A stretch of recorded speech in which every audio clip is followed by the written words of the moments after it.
I received a text message this weekend from a female athlete who was gravely concerned about this story.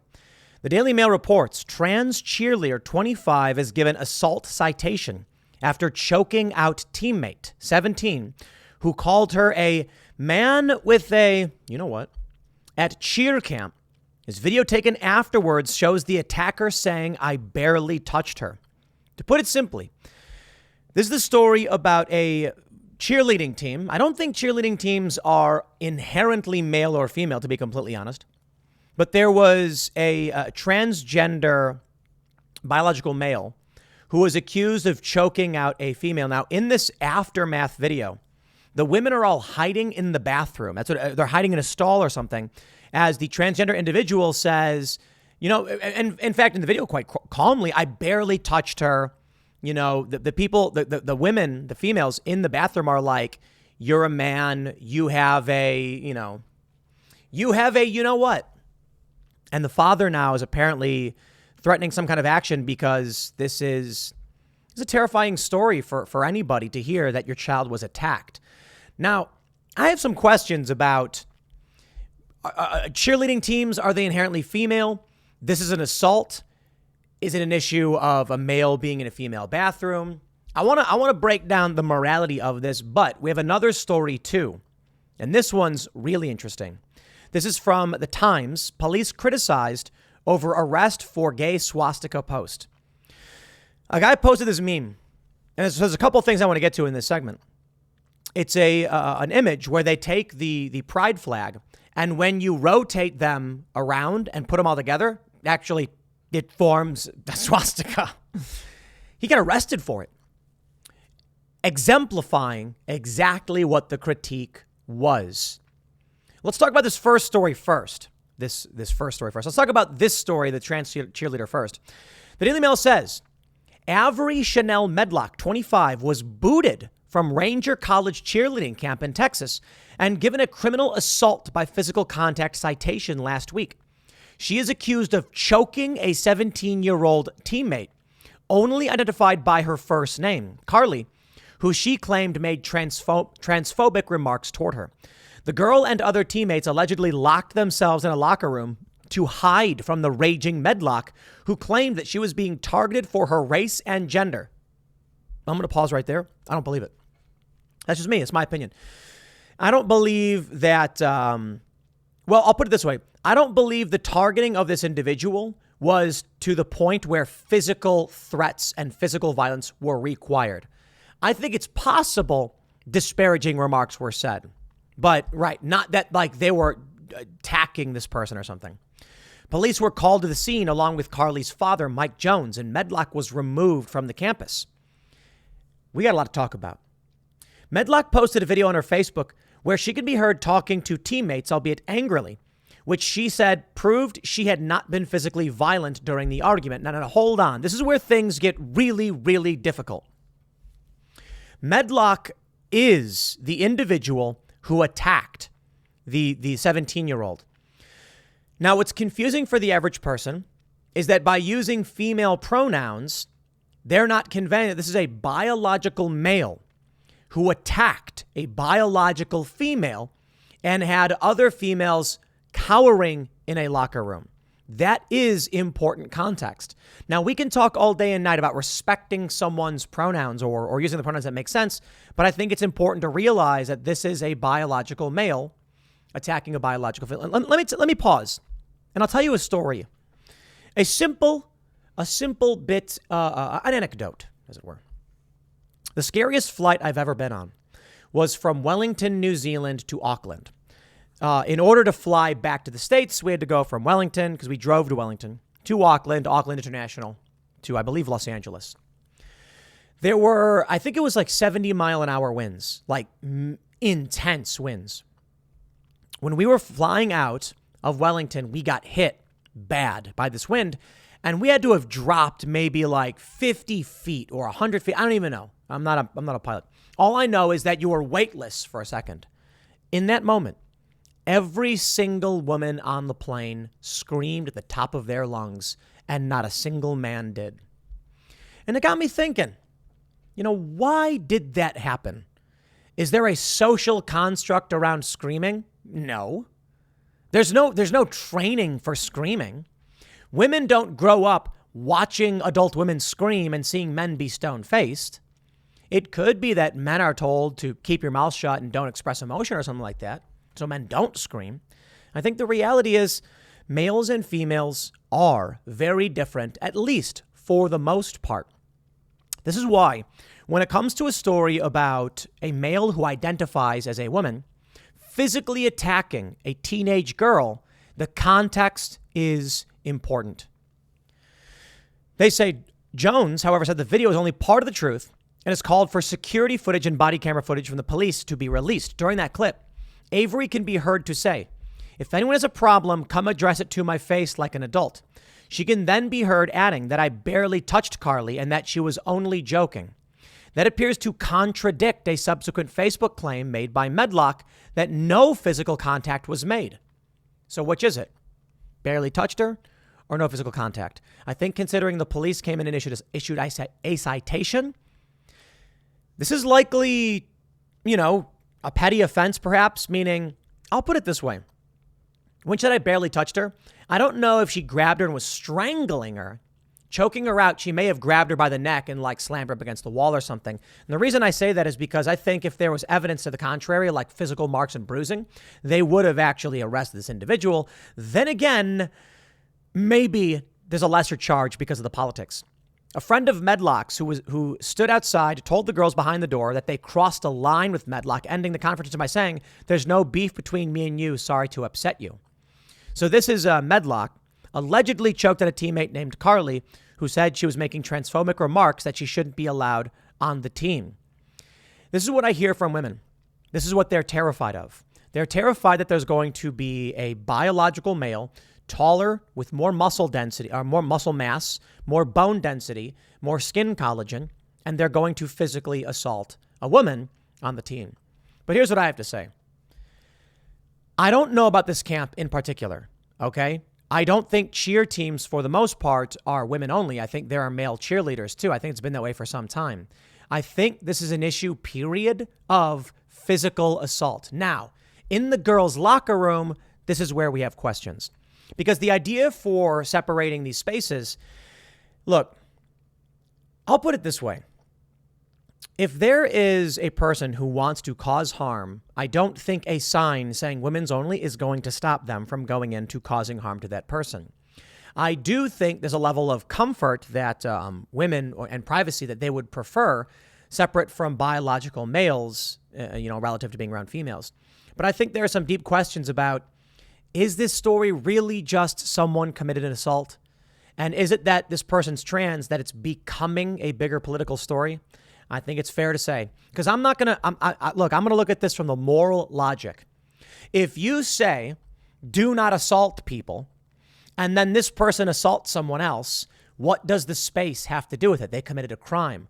If you want to have a conversation about biological males in spaces typically designed for biological females, that's a conversation we can have, and there's an overlap here. But the issue, I think, is quite simple. A bad person assaulted another person. That's really it. Now, here's the issue at play, or I should say the extended issue. I'm sure a lot of people won't see it that way, because I've had people message me saying that this scares them, that they don't want to be around biological males in a space where they're supposed to feel safe. And how can they feel safe if they don't have privacy? Fair point. Yeah, fair point. There's a Facebook post from the father, Mike Jones, who said, "To all my fellow humans, I ask you what you would have done when receiving a phone call at 1 o'clock in the morning from your daughter stating they'd locked themselves in the room with other girls after this person said, 'You want to fight,' and proceeded to put their hands around my daughter's neck." But let's all remember the video that this person posted saying, "I was just playing with Carly." About said video that has been posted, can we get the full video, not the edited version that fit your narrative after the Title IX investigation? I'm sure all the other videos will be released, which will also show that you posted an edited version to show your narrative. At no time did I ever say anything about your race or gender, which as soon as the rest of the reports are done, those body cameras on the officers will come in handy for us, as we will be requesting those and the camera footage from inside the dorm hallway. But as we wait for these investigations to get over, I just wonder when this person will own up to their own actions and stop trying to ruin our lives. Have to ask when a person like this cries wolf, whether it be race, gender, assault, or anybody that truly needs their voice heard, where does that leave them? Feel free to share. I've been silent for too long. There's a lot of questions about this, to be honest. I think it's fair to say testosterone makes males more aggressive. I mean, that's widely accepted science. Maybe it'll change in the future. Men are more likely to commit and more likely to be victims of violent crime. And so this is why we have an issue. I don't know, man. I don't have all the answers. All I know is these stories will likely persist for multiple reasons. One, if two guys hit each other at a basketball game or something, do you think it would be in the news? It would not. If a woman went into the men's locker room and slapped a guy and smacked him around, do you think it would be international news? It would not. This is a story because it was involving a trans person. But women attack each other all the time. Not like all the time, like in the majority of instances. I'm saying crime happens. There's women slapping or choking out other women. Is the issue here just that? A male identifying as a woman in a female-only space physically attacked a woman? Well, the answer is that's why it's a big story. And I think it's important. But I seriously, I would like to get your thoughts on this. Do you think the sign matters? You know, when we talk about gun control in schools, you've got someone who wants to commit a crime. That sign ain't stopping them. If this person had a, say, transgender bathroom to use or use the men's room, do you think that would have prevented them from going up and assaulting somebody they wanted to assault? I don't think that's the case. And for that matter, men beat women all the time.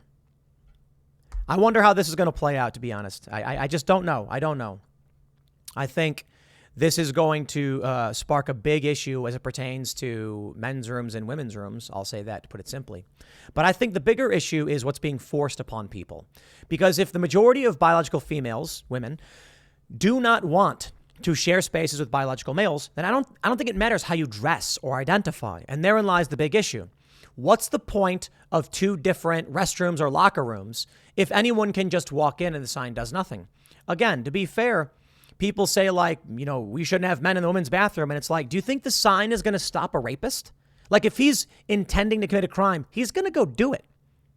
That being said, if males aren't allowed in women's restrooms, in female restrooms and women's restrooms, then you can get the police to remove the individual.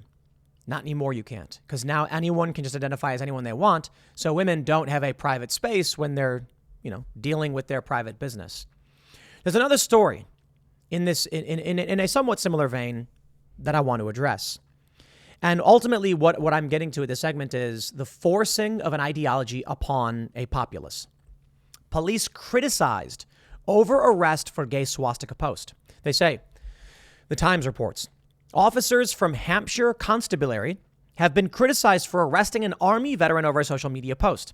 The 51-year-old former soldier had shared an image of a gay and transgender pride flag in the shape of a swastika. To clarify, this is a very common meme where you take the pride flag and when you put it in position, rotating around, the triangles on the edge form the shape of a swastika.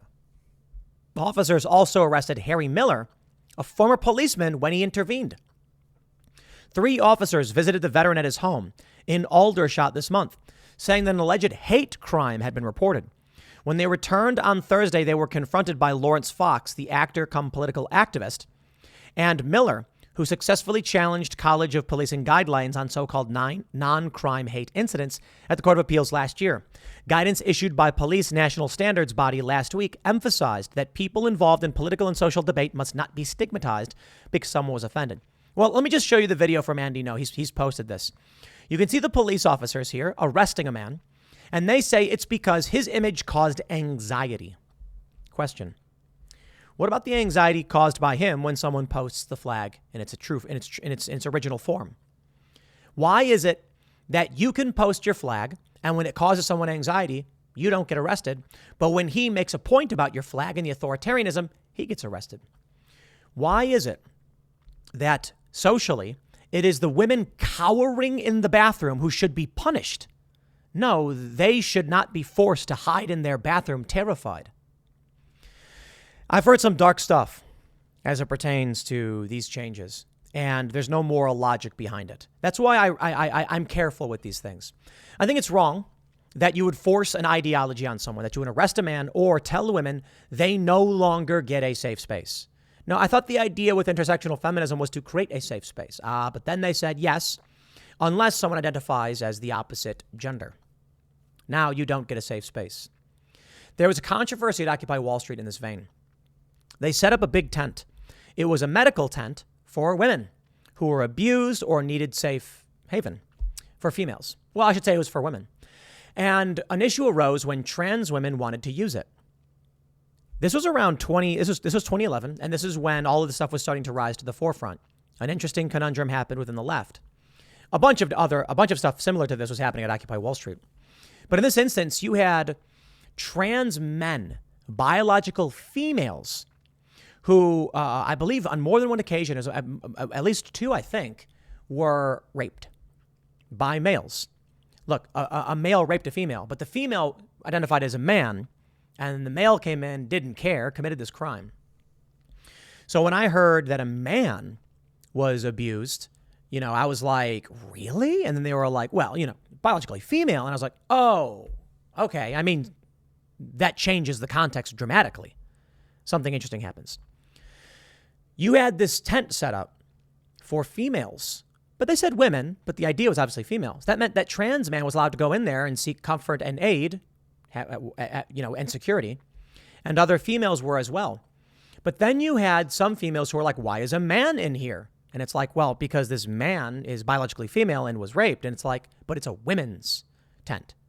Then you had trans women who wanted to come in, and you had females saying, why is a man in here?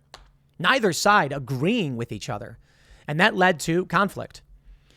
There's no middle ground on that issue. So now we have teenage girls cowering in a locker room, hiding from a biological male who had just choked out one of their teammates. Call it whatever you want. Explain it away however you want. We've got a serious problem here. Like I said, I don't know if the signs matter, right? If a person wants to commit a crime, if that person wanted to chase them into the bathroom, they were going to do it anyway.